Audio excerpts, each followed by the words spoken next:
Boa noite para todos.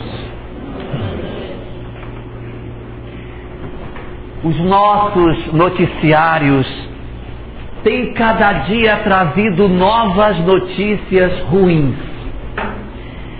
Quando nós achamos que já tínhamos ouvido tudo o que poderia acontecer, aparecem notícias novas.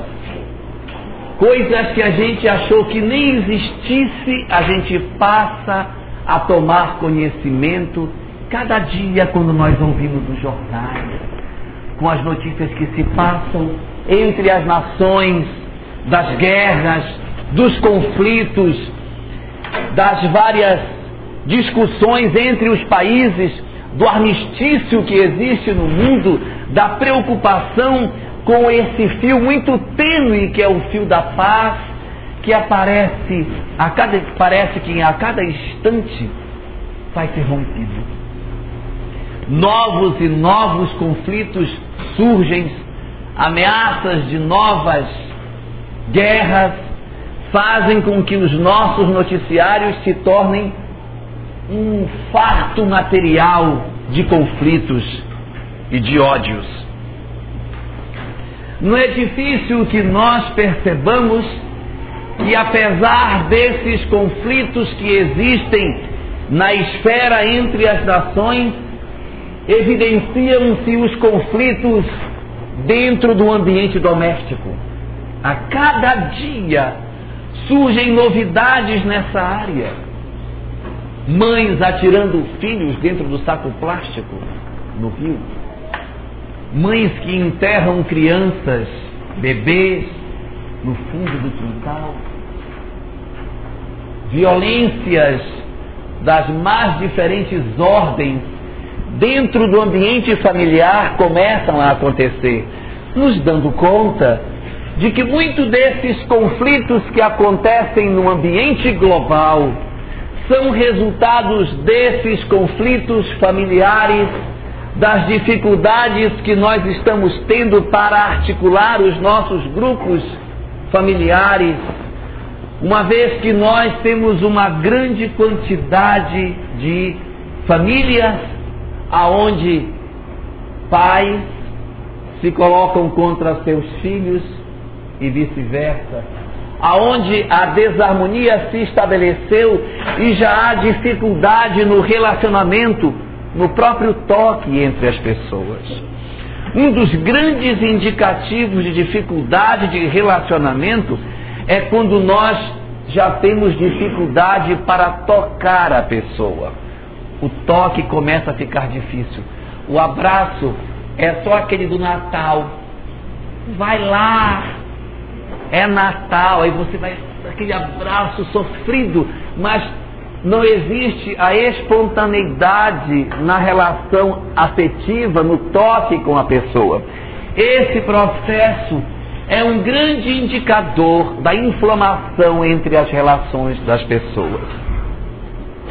E se nós nos debruçarmos sobre esses conflitos familiares, sobre essas desavenças, que existiam sempre na história, elas sempre se deram, mas hoje elas se mostram ainda mais evidentes, nós vamos observar que a grande causa desses conflitos existenciais no âmbito familiar e que geram os conflitos em nível global estão relacionados com os conflitos que cada um de nós carrega dentro da sua própria alma. As nossas insatisfações, as nossas frustrações, as nossas dificuldades no relacionamento conosco mesmo se transferem para as pessoas. Isto se dá por inúmeros fatores, mas a nossa geração particularmente está enfrentando uma mudança social que os nossos pais e os nossos avós não enfrentavam, que é a geração do descartável. Hoje as coisas são praticamente descartáveis. Nós somos estimulados a não atrelarmos a nossa vida a alguma coisa por muito tempo. Nós somos habituados hoje a trocar. Na época que o Pedro era jovem, a gente comprava um carro e o carro não mudava o modelo até o dia em que o carro saía de linha. Se você tivesse um Del Rey, um Corcel 72, 73, não se percebia a mudança. O carro tinha o mesmo rostinho anos a fio, até que ele saía de linha. Hoje não é mais assim. Todo ano você muda um farol, levanta uma traseira, muda uma porta, muda a cor, muda uma grade, só para mostrar que o seu carro está desatualizado. Você tem que trocar o seu carro. Computador, então, é do mesmo jeito. A pessoa compra um computador, quando chega em casa, ele já está desatualizado. Só que tirar da loja, já tem um novo modelo. Então, nós vivemos assim. Celular só dura um ano. Com um ano você já não quer mais. Eu não quero mais esse não, agora eu quero um MP3, que tenha vidro elétrico, direção hidráulica, tenha um monte de coisa. E aí você começa a não querer o que você tem. Eu quero um completo. E aí nós nos habituamos a isso. A gente troca de carro, troca de tudo. Os nossos pais e os nossos avós tinham uma cultura. A cultura deles no centro-sul do Brasil era assim. Eles compravam uma casa e morariam nessa casa por toda a vida. Aqui é a casa da minha mãe, aqui é a casa da minha avó. Hoje, no atual cenário da classe média no centro-sul do Brasil, o tempo médio de permanência numa residência é 5 anos. Você vive 5 anos, aí junta dinheiro, passa para um apartamento maior. Aí passa mais 5, junta, passa para outro. Então, essa busca constante na mudança. Aí você muda de casa, você muda de carro, você muda de celular, você troca o seu computador, você troca de marido, você troca de sogra, troca de tudo. Por quê? Porque vai tudo ficando muito descartável. É tudo muito descartável hoje. E isso vai gerando um processo de insatisfação que a gente não se dá conta. Mas nós vamos sendo moídos por essa insatisfação generalizada, em que nós, em função do ritmo, caímos nessa roda viva em que as coisas precisam trocar constantemente para que a gente consiga estar satisfeito. Segundo os analistas do comportamento, esse processo de troca incessante que nós atravessamos é a busca de realizar fora aquilo que nós não conseguimos realizar dentro. Como nós não conseguimos resolver as coisas dentro de nós, nós passamos a querer resolver do lado de fora. E aí as pessoas, Porto Velho não está bom, vou me mudar. Aí vai embora, na crença de que quando ele for embora, os problemas vão ficar todos aqui. Ilusão. Quando a gente pega o avião, eles vão todos juntos. Para onde a gente for, vai. Para onde a gente for, vai. Aí se não, mas não vai, porque ele ficou. Graças a Deus me vi livre dele. Fui embora. Vai embora. Aí lá arranja outro. Igualzinho. Nós temos uma tendência a termos as nossas histórias vinculadas a nós mesmos. E essa ideia de que a gente mudando por fora vai mudar por dentro é que não permite que nós façamos o encontro nosso conosco mesmo. E nós adiamos esse processo de encontro. A gente vai procurando formas alternativas de não realizar o encontro com a gente mesmo. Aí a gente pinta cabelo, troca cabelo, arruma cabelo, né? Engorda, emagrece e tal, para ver se faz uma plástica, tira nariz, põe nariz, na expectativa de que essas alterações externas, elas resolvam os conflitos que nós trazemos dentro das nossas almas. Mas, se nós não cuidarmos disso, se nós não cuidarmos dessas nossas angústias interiores, nós não iremos resolver as nossas vidas. Nós iremos achar que nós resolvemos os nossos conflitos cuidando das questões que se passam fora de nós, sem cuidarmos daquilo que acontece na intimidade das nossas almas. É claro que a gente precisa cuidar do exterior, é lógico, né? Um batonzinho é bom, uma sombra, né? Uma arrumada de vez em quando, para tentar algumas coisas. mas nós não podemos supervalorizar esses mecanismos em detrimento do aspecto da alma. A gente tem que dar uma equilibrada entre essas coisas. E nesse sentido, é inadiável o processo de descoberta de nós próprios. Porque senão, nós iremos atravessar a vida considerando que ela é uma sequência de dores. E nesse sentido, o Espiritismo nos oferece uma chave extraordinária. Nos diz o seguinte: a vida na Terra, a existência, ela existe para que nós aprendamos o caminho da felicidade. E se existe alguma coisa que nos impede de alcançar essa felicidade, nós precisamos cuidar disso. Felicidade que se fala é a felicidade legítima, não é a felicidade do dinheiro no bolso, riqueza, não. É a felicidade da alma, a felicidade no interior nosso. Se alguma coisa nos impede de estarmos sendo serenos e tranquilos, com paz de espírito, ou seja, não está nos dando felicidade, nós temos que trabalhar isso. Mas como é que eu vou saber o que é que me impede? Dizem as obras, é fácil. Observe qual é a prova que mais repete na sua vida. Aquilo que mais se repetir, olho nisso. O que mais se repete, muito provavelmente, é o grande drama que nós viemos trabalhar na Terra. Só que a gente procura fugir disso. A gente dá uma driblada daqui, dá uma driblada de lá e acaba não cuidando desses aspectos internos da gente. É preciso que a gente faça uma análise da nossa existência. Identifique qual é a pedra que a gente mais tropeça e façamos um propósito de evitar tropeçar nela tantas vezes como a gente tem caído. Nuns é uma coisa, em outros é outra. Cada um de nós possui fragilidades em áreas diferentes e nós precisamos descobrir. E fazendo um exame de consciência, nós conseguiremos descobrir o que é que nos impede de dormirmos tranquilos com a cabeça no travesseiro. É a mágoa? É o ódio? É a ira? É a impulsividade? É a carência afetiva? O que está nos impedindo de termos uma vida séria? O que nos intranquiliza? E aí cuidarmos disso.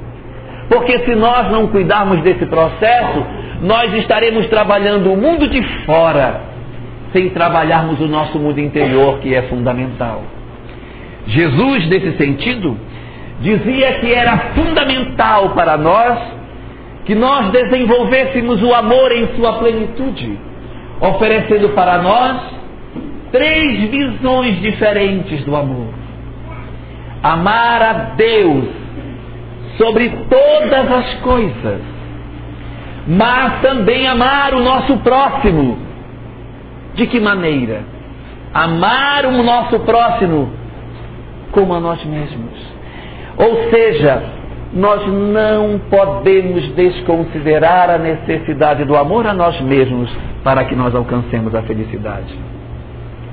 Quando nós entramos nessa roda viva de tudo descartável, de procurar as coisas do lado de fora, de satisfazer as nossas almas com aquilo que a gente tem e não com aquilo que a gente é o indicador de que algo dentro das nossas almas está pedindo socorro. E esse algo é o amor a nós mesmos. É a carência que nós temos de perceber que nós nos amamos. Porque se nós não amarmos a nós mesmos, nós iremos procurar as compensações exteriores para poder satisfazer as nossas próprias almas. Como eu não tenho amor a mim mesmo, eu procuro coisas externas, valores do mundo simplesmente para me adornar com eles e dizer que eu estou bem. Ah, mas se eu tiver com o mesmo marido ou com a mesma mulher 20 anos é porque ninguém me quis. Por isso que eu estou com ele, estou ali, coitadinho, estou encostado lá. Tem que trocar, que é para poder dizer, nossa, estou bem, que todo ano tem um novo na parada, então estou ótimo. Se ficar muito tempo com um só é porque eu estou mal. Na medida em que a gente precisa dessa reaprovação, é o indicativo de que nós não estamos satisfeitos com nós mesmos. e estamos dependendo do outro para que nós nos sintamos felizes. Isso é muito perigoso. É extremamente perigoso eu depender de outra pessoa para que eu me sinta bem.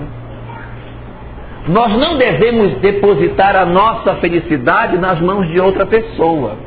Diz assim, fulano é a razão da minha vida. Se ele morrer, eu estou morto. Não faça isso. Não. Nós temos que ser felizes por nós próprios. É claro que a gente tem que cuidar do outro. A gente tem que amar a pessoa que está conosco. A gente tem que cuidar dele, se dedicar a essa pessoa. É lógico. Mas nós não podemos dizer, fulano, eu sou muito infeliz porque você não me dá atenção. Danou-se. Quer dizer, o outro é obrigado a dar atenção, senão você não se sente feliz. Quer dizer, fulano é que é o responsável pela minha felicidade ou pela minha infelicidade.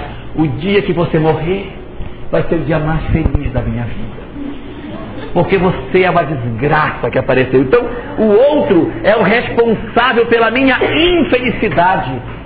Ora, eu depositei nas mãos do outro o meu próprio destino. E aonde estão as rédeas da minha própria vida? Tem que estar em mim.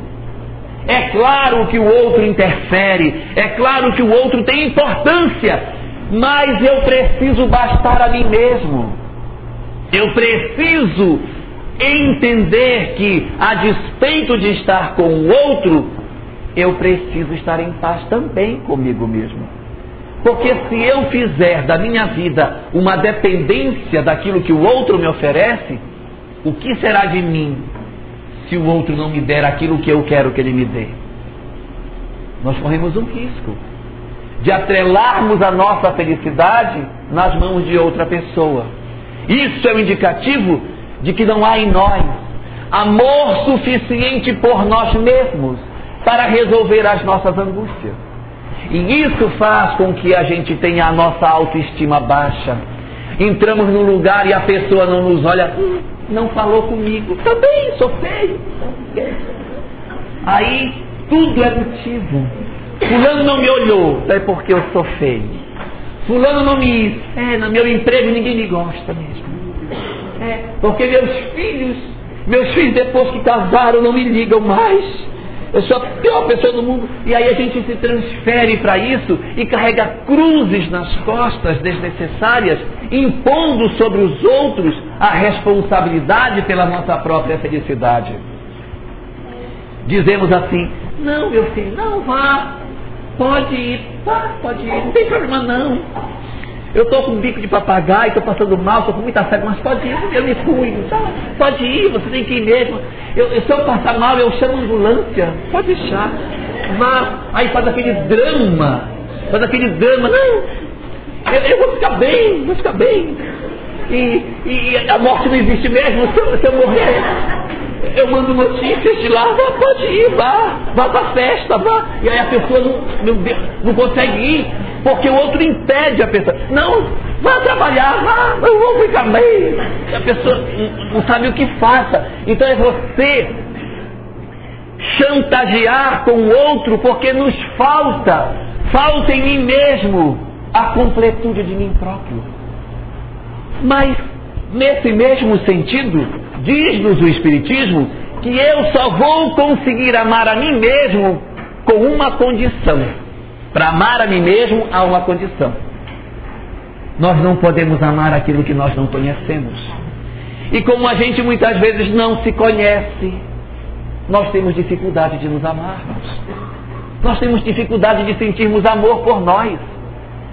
Nós muitas vezes só vemos o ruim, mas o que nós temos de bom em nós? A gente muitas vezes não vê a parte boa que nós temos. Nós temos que fazer uma análise nossa. O que temos de bom e o que temos de ruim? Como é que eu posso fazer para que este ruim se torne bem sem que eu enlouqueça? Ah, meu Deus, eu fiz isso, eu só fiz... Não, eu fiz, tá aqui, eu fiz, tá, realmente eu fiz, tá aqui, eu fiz. Mas como é que eu posso fazer para converter o mal em bem? Já dizia Emmanuel numa frase que corre todos os lugares desse país, que ninguém pode mudar o passado, mas pode desde hoje começar a fazer um novo futuro. Errou? Errei. Ótimo. Então vamos trabalhar isso para converter esse mal em bem. É preciso, portanto, que a gente analise, que a gente se critique. No livro dos Espíritos, a obra básica espírita, há uma questão fundamental, a questão 919A da obra básica. A questão 919A, ela traz exatamente a discussão sobre esse assunto, quando Allan Kardec interroga os espíritos o que é que poderia ser feito ou como deveríamos proceder para que nós conhecêssemos a nós mesmos. Qual seria o mecanismo que nós deveríamos empreender para que nós tivéssemos conhecimento de quem nós somos? Por que isso é importante? Porque conhecendo quem nós somos, nos tornamos capazes de amar a nós mesmos. E amando a nós mesmos, somos capazes de sermos mais equilibrados, dependentes menos das pessoas que nos rodeiam, e podemos assim construir relações mais estáveis, mais felizes, e relações mais felizes gerarão pessoas mais saudáveis que construirão uma sociedade mais harmônica, reduzindo o processo de dor que o nosso mundo atravessa. Portanto, conhecer a nós mesmos é uma estratégia para melhorar a vida na Terra. E dizem então os Espíritos a Kardec na questão 919A, como fazer para conhecer a si próprio? Então quem responde essa questão é Agostinho, um dos pais da Igreja, um dos grandes nomes na construção do ideário da Igreja Católica, lá do século IV, século V, depois de Cristo, evidentemente. Lá Agostinho levanta como é que ele mesmo fazia e apresenta-nos a questão que leva 2 páginas, o roteiro que ele fazia. Como é que eu fazia para me conhecer? Todas as noites antes de dormir, eu passava os meus atos, analisava o que havia feito e me interrogava o que de bom ou de ruim havia acontecido. Quando eu observava algum comportamento equivocado meu, eu dizia: por que foi que eu fiz isso? Eu agi assim, por quê? Por inveja? Por raiva? Foi ódio? Foi preguiça? Foi medo? O que foi que moveu a minha ação? Preciso saber o que foi que moveu aquilo que eu fiz. Foi vaidade? Que aí eu vou dizer: o meu problema é a vaidade. Porque a grande causa de nossos enganos é nós querermos impedir a ação e não descobrirmos o porquê da nossa ação, o que move a nossa ação. Então dizia Agostinho assim, que ele fazia isso todas as noites. E ele dizia: quando eu tinha dúvida se uma ação era certa ou errada, eu fazia o seguinte: eu pensava outra pessoa realizando aquilo que eu tinha feito e julgava aquilo. Se eu visse outra pessoa fazendo o que eu fiz, eu já acharia certo ou errado. Então, analisando o feito por outra pessoa, ele tomava uma medida mais exata se aquilo era correto ou não. Outra estratégia que ele dizia: eu prestava muita atenção nas pessoas que não gostavam de mim, porque elas diziam com muito mais nitidez os meus defeitos do que os meus amigos, que eles diziam: não, você é ótimo, você é maravilhoso. E os meus desafetos diziam: você é muito... pontinho, pontinho, pontinho. Então, pega aquilo, não para ficar com mágoa, mas aproveita, material para eu trabalhar. Você é muito arrogante, vamos cuidar disso. Será que é verdade? Vamos trabalhar se isso é verdadeiro. A partir desse instrumento, nós seremos capazes de refazer os nossos valores, os nossos conceitos, as nossas verdades. Conseguiremos confrontar conosco. Às vezes nós não temos coragem de confrontar conosco mesmo. E aí que esse processo de autoconhecimento proposto pela doutrina espírita vai nos oportunizar uma reflexão de quem nós somos, analisar as coisas positivas que temos, as coisas negativas, e tentar identificar formas de nós trabalharmos aquilo que está nos incomodando, para que isso então se transforme e nos dê a condição de sermos mais felizes. É a partir desse mecanismo que nós iremos começar a cicatrizar feridas que nós temos dentro das nossas almas. Não há como nós encontrarmos a verdadeira felicidade enquanto nós não confrontarmos conosco mesmo. Enquanto nós não tivermos esse encontro com o nosso eu interior, enquanto nós não fizermos o esforço de analisar o que fazemos e por que fazemos e como podemos fazer para que nós não repitamos as mesmas faltas, os nossos dramas se repetem. As nossas histórias, elas permanecem em nós. nós não conseguimos resolver os nossos problemas, porque estaremos sempre agindo mecanicamente, automaticamente, sem analisar por que fazemos e perpetuando as nossas dores. É preciso uma mudança de curso, e a mudança de curso só se faz quando se toma consciência.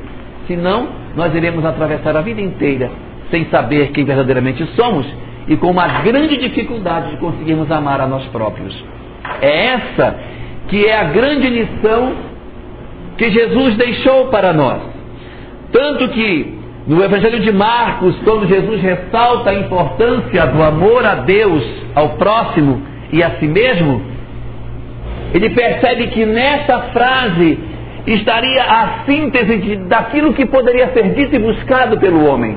Então o Cristo, ao terminar essa fala, diz assim: amar a Deus sobre todas as coisas e ao próximo como a si mesmo. E complementa dizendo: nisso se resume toda a lei e os profetas.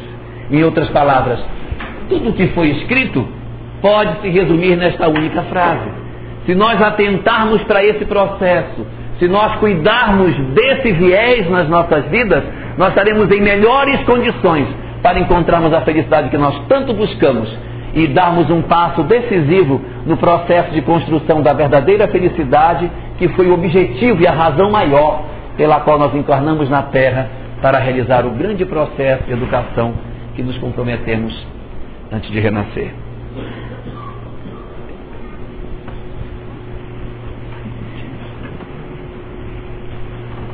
Vou contar uma historinha para vocês.